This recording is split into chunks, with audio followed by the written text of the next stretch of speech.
Yo YouTube, what is back? Chicago is back with another banger video. I know y'all are gonna love this one. Since y'all love the pro analysis videos so much, why not do the best team in the world? Undisputed, Karmine Corp have not lost a series, 18-0, back-to-back regional champs. So today we are gonna be seeing what makes them so good, and I hope you guys have been enjoying the videos. I can tell you like the pro analysis, so let me know which team y'all wanna see next. Helps me out a lot. So comment that down below, like and subscribe while you're at it. I greatly appreciate it. It's free, helps me out a lot, and I love to see the channel grow. So today, the match we're gonna be watching is BDS versus Karmine Corp. This is grand final of Regional 2. It is a crazy series. Obviously, spoiler, Karmine won. I just want to say, before we even get into this, I preface this every time. I'm not on the team, so what I'm saying could be completely wrong from what obviously they do. This is just as a pro outsider looking in, trying to help you guys understand what makes Karmine so Corp in a more general sense. So I'll just point out the things I see.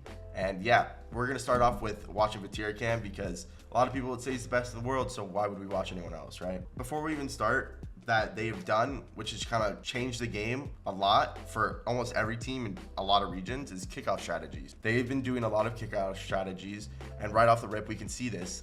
No one has really ever done this or had the balls to do it, to be honest. But they run a fake kickoff in threes, pro threes. Rise is gonna run through the ball. Vatira's predicting where Drawley's gonna hit it, and they're just going for a free shot. Now, obviously, kickoff strats still don't work every time, but I just wanted to point this out because we might see it again where they have a lot of quirky kickoff strats to help gain them advantage right from the jump, which is so important because if you come out hot off a kickoff, it just means a lot for your momentum. This team, from what I've noticed just watching without actually dissecting, something that's really impressive is obviously their speed, but their individual just talent when it comes to never really making a mistake. So the reason why they can play so fast and they're so successful is because a lot of the times whatever they're trying to achieve, they get it done individually, which is just skill. Obviously, not a lot of teams can do that. And obviously they have the confidence to know that they're better than everyone. So a lot of the things they do are just, you know, ballsy. There's not much else to say. I've switched over to a Tau POV because I want to show you guys something. One thing that this team is really, really good at is their positioning. So they like to obviously be spaced out on the field when they need to, but whenever they need to read a 50-50 or push a 50-50 a teammate's way, they're really good at recognizing that. So this is a Tau obviously controlling the ball off the backboard, trying to get some beats, but he knows that he's got Rise on his left side, and look at the defenders. He's got 3 defenders behind the ball. He's not doing much with it. So instead of trying to make a crazy miraculous play and get a flip over and possibly risk the chance of being dunked, he's just going to push the ball to the left side where Rise is over, and now Karmine Corp, you know, kind of retains possession. But it's little things like that that can really change a game and, you know, help a team take control of the game. So Rise again with another 50-50, his teammates able to follow, and this is just a disgusting shot. This is just individual ability on this team. Jumps one, does a little half, like 360 up to the ceiling, jumps off, gets another touch, and even double touches off the backboard. I mean, if that's not impressive, I don't know what is. To do that in the grand final of an RLCS regional, it shows off. You can already tell they smell blood in the water. Really good kickoff, immediately gain control. Rise isn't slowing down. He's going for a hard shot right at net, test the keeper, and then look at Vatira, also going as well. They're trying to look at these bumps. Look at these plays. But Vatira is so confident going for this ball because he knows most likely he's not going to score, right? But with all 3 of BDS being inside the box, as Monkey Moon just entered it, he knows that if he goes for this, BDS is not going to be able to really score a counterattack off of this because they're so bunched up. They don't really have anyone leaking out for a possible clear.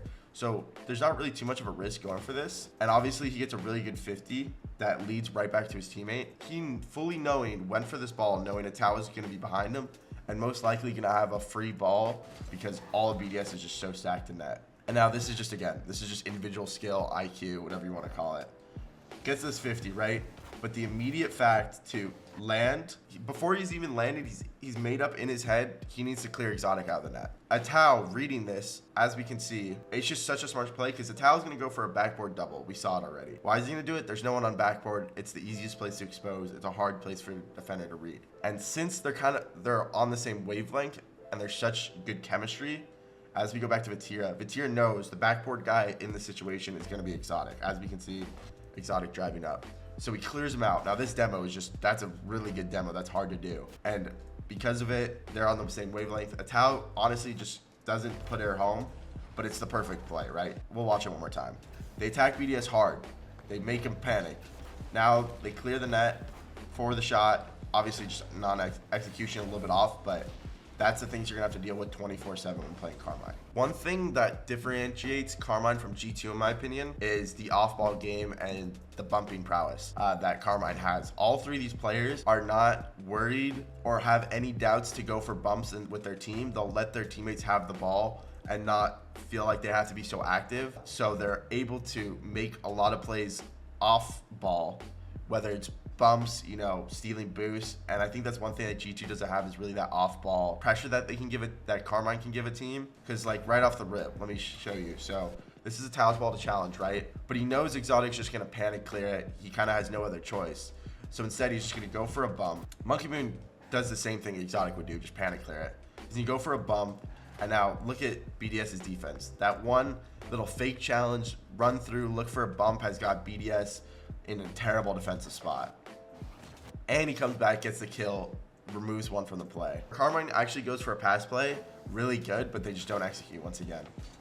But it's, when you have this many chances, eventually you're gonna find one.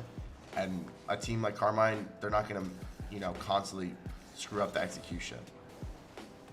Good challenge by Tao, really good 50 to nullify it and push it to the corner. Kind of just delays any offensive threat that BDS might have. So obviously Atal wants to push up, but he doesn't have much boost, right? They're up a goal half a game. Rise, he sees Rise in his left in mid, so there's no reason why he should, really push up too far. And now Exotic gets a free air dribble. It happens. They lost possession. Now they have to regroup, reset, and play some good defense. But since he doesn't have much boost, instead of just forcing a challenge early and trying to, maybe keep pressure for his offense, he's like, you know what? I'm just gonna reset. I'm gonna grab some boost.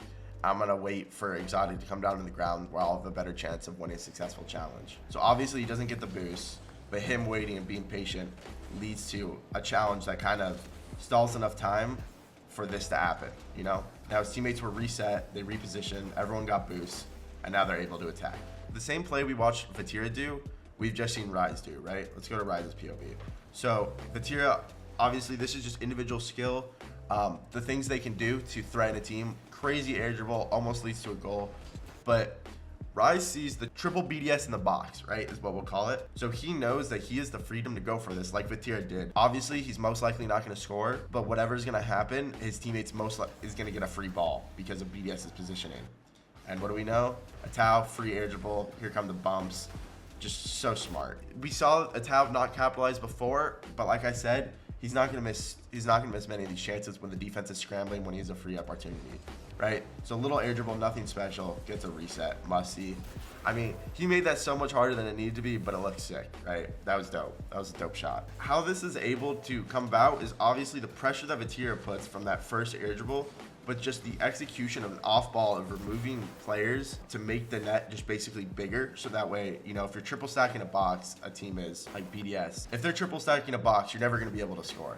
So the only way to score on a team like that is to break them down, force their hand, which Rise just does, and then you have to execute. Get some bumps, clear the net, make it a one-on-one with the keeper. Easy. Karmine is like the perfect balance of knowing when to go aggro, knowing when to attack, but also knowing when to, slow down, when I should take a play slow. Excuse me, my voice just gave out. But knowing when to go slow, when to stall time for my teammates, right? They're all on the same wavelength, and they have the same, they're like a hive mind, I believe it's called, where, they make the right play. Like they always have someone doing the right thing, not basically screwing up. Outside of that, obviously, we've talked about their individual skill. That's why it's so tough to beat this team, because individually it's hard enough to beat them, but when they're playing as a unit like they are, it just makes it a whole different ball game. Again, nothing really too threatening. They're in the corner. Vatira's gonna get a high hit, try and stall a little bit of time. Really good challenge, good patience. Don't need to, just jump off the backboard or jump at them and, get really a poor challenge, not get anything out of it. So they play it well. They jumps when he needs to. 30 seconds. Now, when you're a team with a goal or with a 2-goal lead in 30 seconds, you're definitely going to play a little bit slower. You're going to control the ball a lot more. You're going to try and burn that clock. That's how looking upfield, trying to be annoying. Just do whatever you can to not give free possession to BDS. Great 50. Super awkward on BDS. Look at him. He's just being a rat. He's just stalling the game out by himself. He has no boost, so might as well, right? If he just has full boost, he's not using it, then what good is he? And that is going to do it for the Karmine replay. I'm sure we'll watch more in the future, maybe more after the major, but that is an insight going into the major of Karmine Corp. I hope you guys enjoyed. Make sure to leave a like and subscribe. I greatly appreciate it, and it helps us out a lot, I appreciate all of y'all, though. It means a lot when y'all show love to the videos. It really, really does. So I hope you guys are enjoying. I hope you enjoyed this one, and I'll see y'all in the next one. Peace.